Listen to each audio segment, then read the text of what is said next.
مجھے معلوم ہو گیا تھا کہ بڑے سرکار کو کیا چاہیے، اس لیے چاندی کی چلم اپنے ہاتھ سے مانجتا تھا، اس کے اندر بہت سنبھال کے توا رکھتا تھا۔ ارے نہیں نہیں، وہ توا نہیں بدھو جس پر روٹی پکتی ہے، مٹی کی ایک چھوٹی سی گول ٹکیاں ہوتی ہیں جس میں چھید ہوتے ہیں، اس کے اوپر تمباکو جمائی جاتی ہے۔ اختری باورچن میرے صورت دیکھتے ہی 4-5 کچے کوئلے چولہے میں ڈال دیتی تھی۔ جب تک میں شیرے والی خوشبودار تمباکو توے پر جماتا تھا، کوئلے لال ہو جاتے۔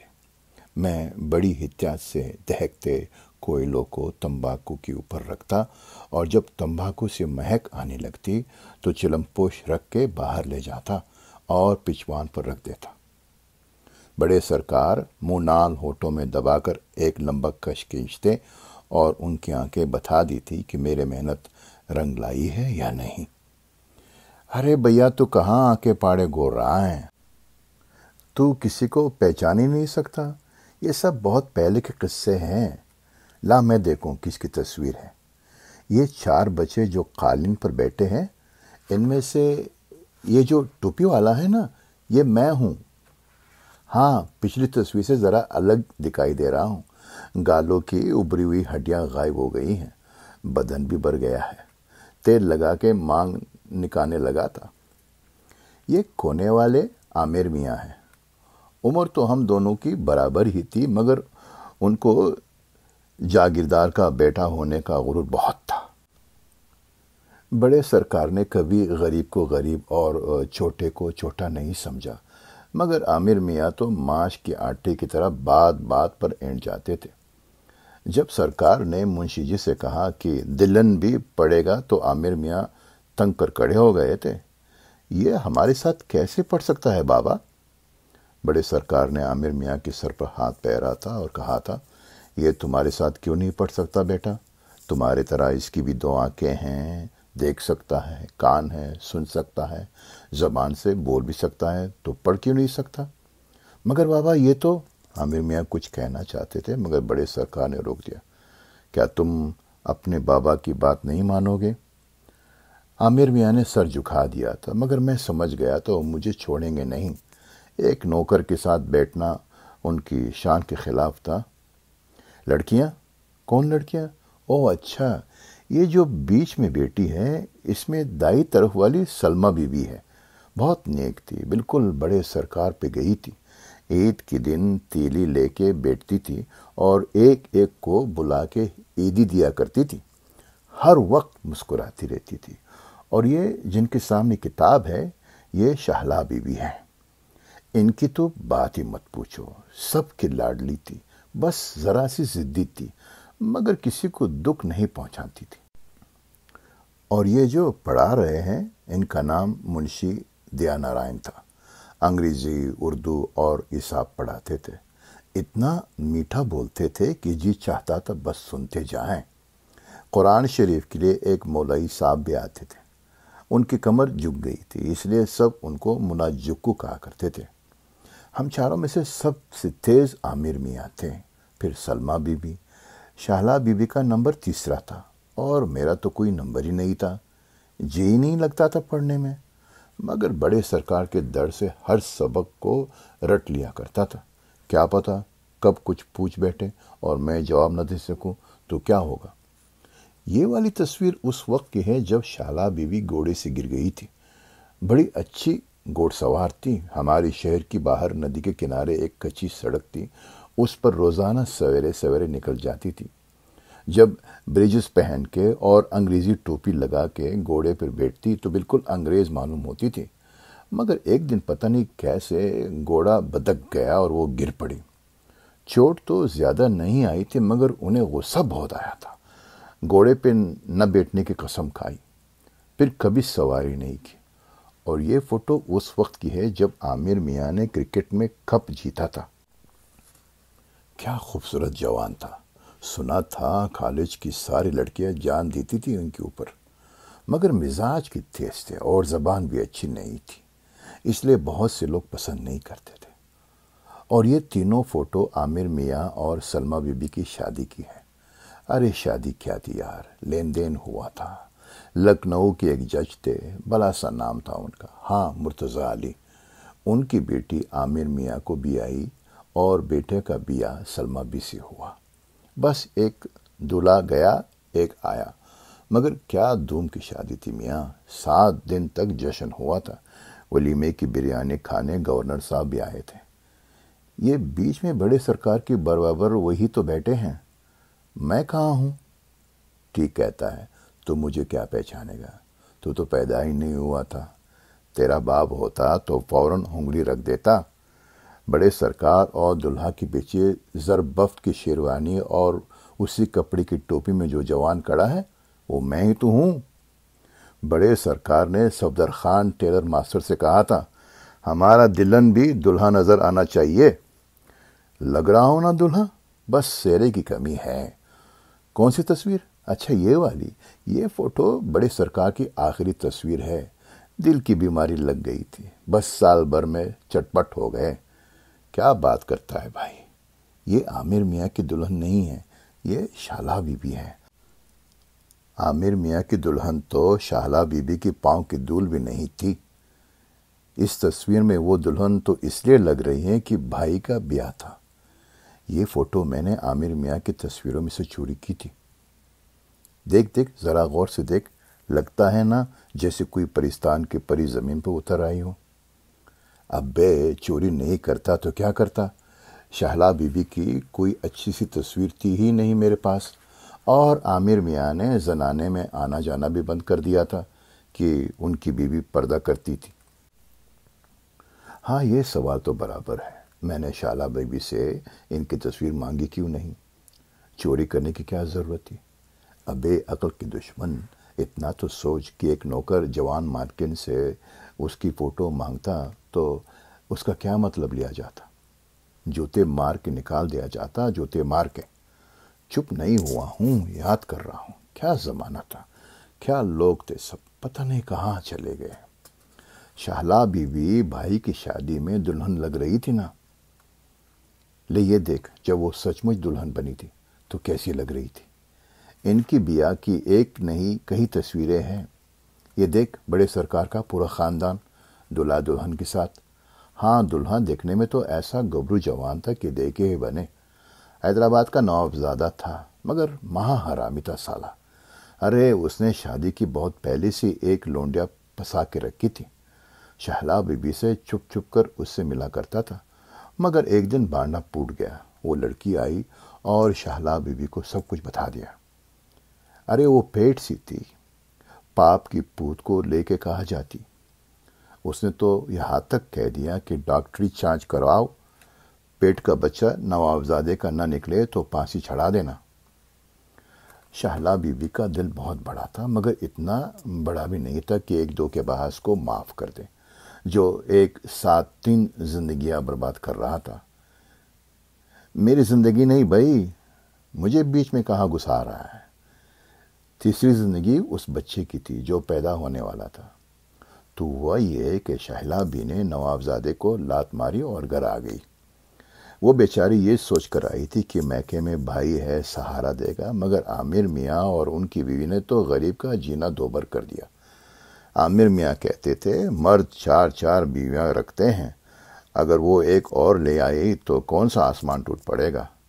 اور عامر میاں کی بیوی تو پوری چڑیل تھی، کہتی تھی شہلا کے نخرے اتنے ہیں کہ شوہر دوسری عورت کے پاس جانے لگا ہوگا۔ خدا کی پناہ، کیسے کیسے لوگ ہوتے ہیں دنیا میں، کسی پر الزام لگاتے وقت اللہ سے بھی نہیں ڈرتے۔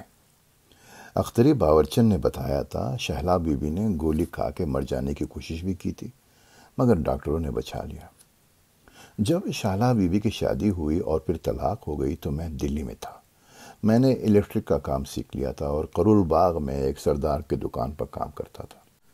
جسونت سنگھ بہت اچھا آدمی تھا، مجھے چھوٹے بھائی کی طرح رکھتا تھا۔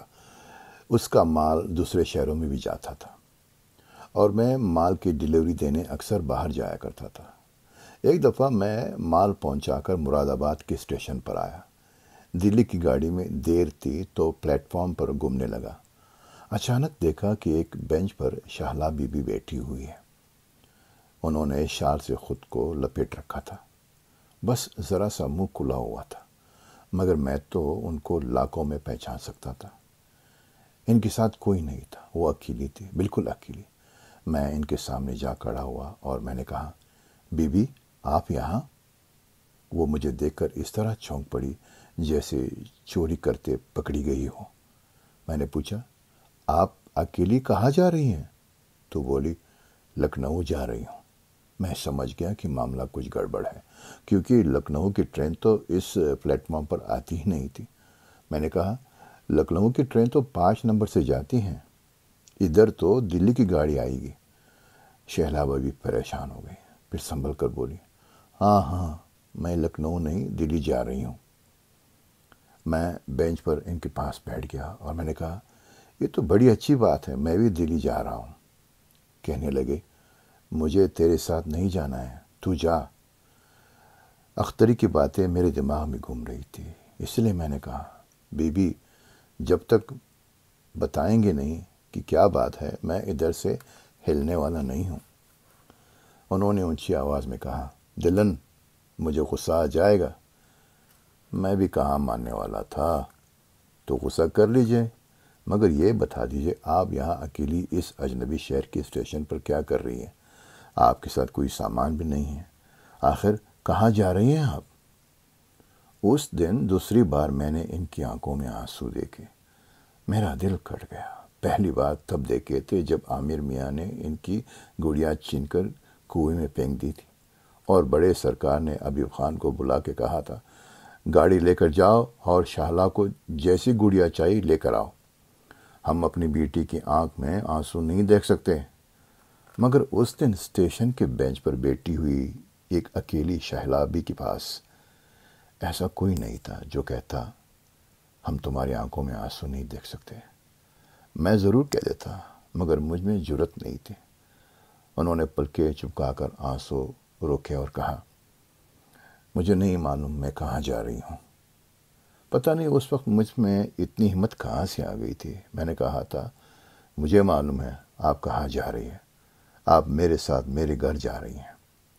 شہلا بی کو سچ مچ غصہ آ گیا تھا، یہ کیا بک رہا ہے تو؟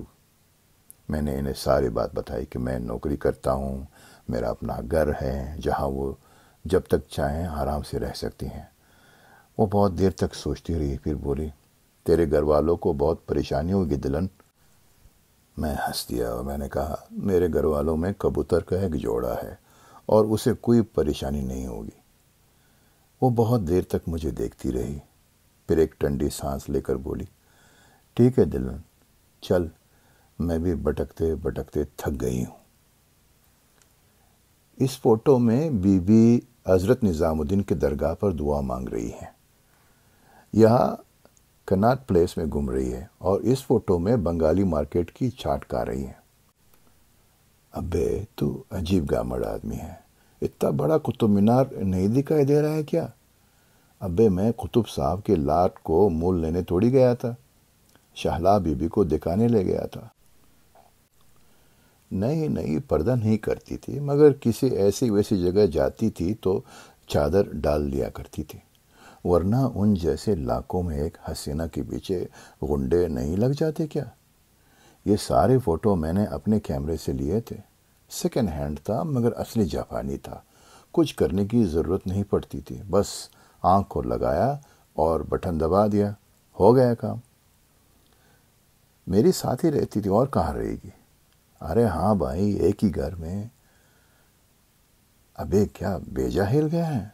میں نے تو ان کو کبھی آنکھ بھر کے بھی نہیں دیکھا، ہمت ہی نہیں ہوئی، بس ایسا لگتا تھا جیسے کوئی بہت ہی قیمتی چیز میرے پاس رکھی ہو اور میرا کام اس کی رکھوالی کرنا ہو۔ چھوٹا سا گھر تھا، گھر بھی کیا تھا، بس ایک کمرہ تھا جس کے ایک کونے میں باورچی خانہ اور دوسرے میں غسل خانہ تھا۔ سڑک کی طرف ایک بالکنی تھی جو اتنی چھوٹی تھی کہ ایک کھاٹ آ سکے، اس میں پردے ڈال کے اپنی رہنے سونے کا بندوبست کر لیا تھا۔ باقی گھر شہلا بیوی کے لیے تھا۔ انہوں نے کئی بار کہا، ارے تو بالکنی کا دروازہ بند کر کے کیوں سوتا ہے؟ مگر میں ڈرتا تھا کہ کبھی رات کو پانی پیشاب کے لیے اندر جاؤں اور وہ نیند میں کھلی ادکلی پڑی ہو اور میرے نظر پڑ جائیں تو گناہگار ہو جاؤں گا نا۔ گھر کے نیچے ہی جسونت سنگھ کی دکان تھی جس پر میں کام کرتا تھا۔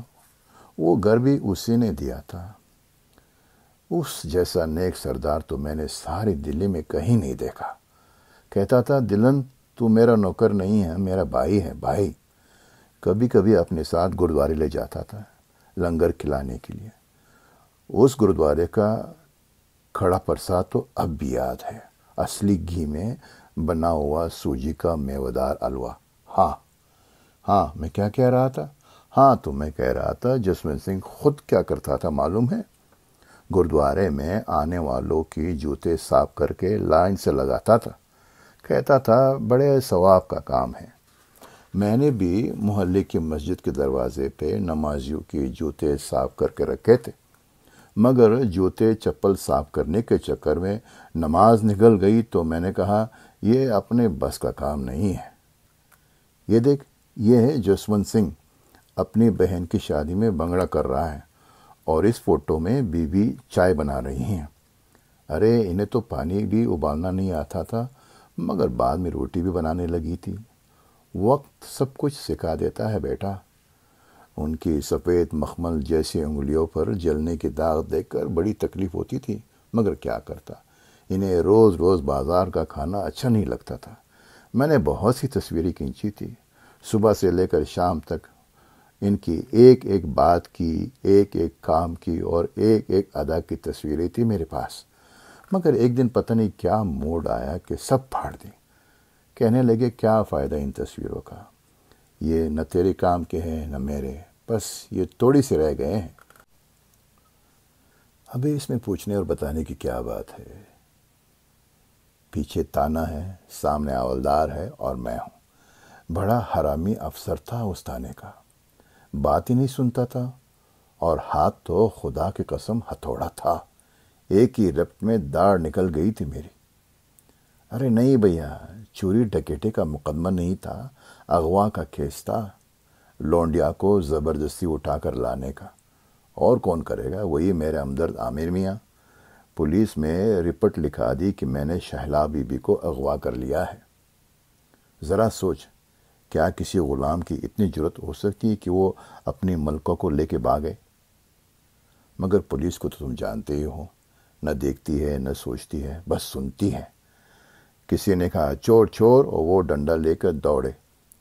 ارے وہ تو شہلا بی بی تھی جنہوں نے بچا لیا، نہیں تو چکی پیس رہا ہوتا۔ معلوم ہے انہوں نے بھری عدالت میں کیا کہا تھا؟